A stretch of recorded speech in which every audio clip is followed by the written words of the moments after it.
এদিকে রাশিয়ার পূর্বাঞ্চলে ৪৯ আরোহী নিয়ে উড়োজাহাজ বিধ্বস্ত হয়েছে।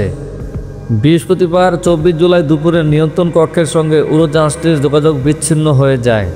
এরপর ইন্টারফ্যাক্স ও তার সহ দেশটির বেশ কয়েকটি বার্তা সংস্থা কর্তৃপক্ষের বরাতে জানায় উড়োজাহাজটির ধ্বংসাবশেষ পাওয়া গেছে ও এতে থাকা ৪৯ আরোহীর কেউ বেঁচে নেই।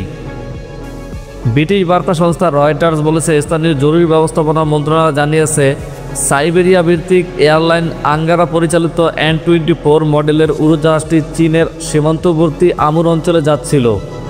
তবে যাত্রাপথেই রাডারের বাইরে চলে যায় উড়োজাহাজটি। বাজে আবহাওয়ার কারণে এমন হয়ে থাকতে পারে বলে মনে করছে কর্তৃপক্ষ। এরপর একটি উদ্ধারকারী হেলিকপ্টার উড়োজাহাজের ধ্বংসাবশেষ দেখতে পায়। এটি সোভিয়েত আমলে বানানো উড়োজাহাজ, বয়স আনুমানিক ৫০ বছর। উদ্ধারকারী হেলিকপ্টার থেকে ধারণ করা একটি ভিডিও সামাজিক যোগাযোগ মাধ্যমে ছড়িয়ে পড়েছে। এতে দেখা যায় উড়োজাহাজটি একটি বনের মধ্যে পড়ে আছে। আঞ্চলিক গভর্নর ভ্যাসিলি অরলভ জানান, উড়োজাহাজটিতে ৫ শিশুসহ ৪৩ জন যাত্রী ও ৬ জন ক্রু ছিলেন। প্রাথমিকভাবে তথ্য পাওয়া গেছে। মেসেজিং প্ল্যাটফর্মে টেলিগ্রামে গভর্নর ভ্যাসিলি লেখেন, উড়োজাহাজের সন্ধান অভিযান চলছে, প্রয়োজনীয় সব বাহিনী ও উপকরণ মোতায়েন করা হয়েছে।